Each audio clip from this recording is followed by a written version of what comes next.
Motungata ma kandi ya NHIF megutiga kuhuthika muthia-ini wa mweri-ini uyu wa kenda na kwambiriria tariki 1 mweri wa IKUMI. Mubango mweru wa kandi ya SHA niguo urihuthikaga.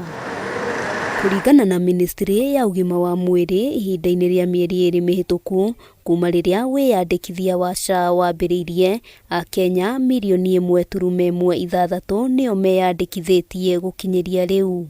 This training marks a critical step in our journey towards achieving universal health coverage, and it forms a foundation or a stepping stone for delivering on digital health solutions for better health service delivery.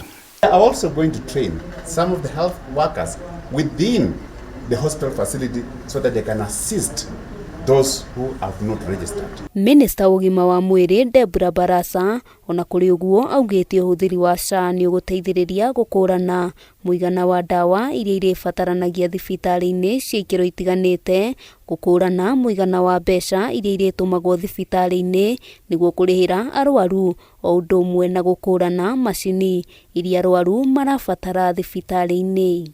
As we know, one of the challenges we have is medicines may be over, priced compared to others. You can say Panadol is 8,000, another one 100, another one 10 shillings, 5 shillings. So we can be able to look across the board how the pharmaceuticals are selling. Uhuthiri wa technology oho ni uguteithiriria guthinga mianya iria irahuthikaga kungumia kigina thiini wa mubango wa NHIF. Barasa akiuga thibitari imwe ciagiire na mweke wa kungumia kigina kuona thirikari ndiari na rekodi njiganu cia kuonania motungata maria arwaru mamukagira thibitari-ini. Some facilities claim to be offering services that are not available, so we are mapping out and also looking at the services that are being delivered, and equally that will be matched to the digital platform so that we can also monitor.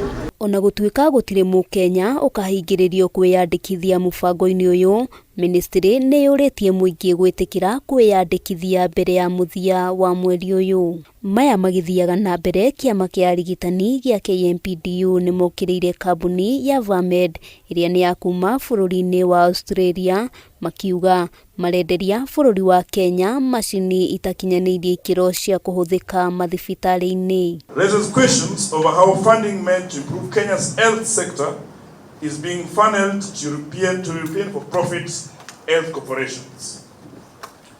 The report outlines how VAMED, an Australian-based company and subsidiary of the German global healthcare giant Fresenius, has received millions of dollars in Kenya government funding to supply equipment to Kenyan health facilities. Kuringana na mwandiki munene wa KMPDU Dagitari Davjiatera, macini icio itikoretwo ikihuthika thibitari-ini kuria mendekithitie uthuthuria mukinyaniru wigie no wahuthikire kandarathi ya urehi wa macini icio utafanio. Equipment supplied did not meet expectations and may have been no longer sellable in the European markets. Costs for such equipments have been taken from strained county healthcare budgets. Handu-ini ha Kameme TV, ritwa riakwa ni Wambui wa Njuguna.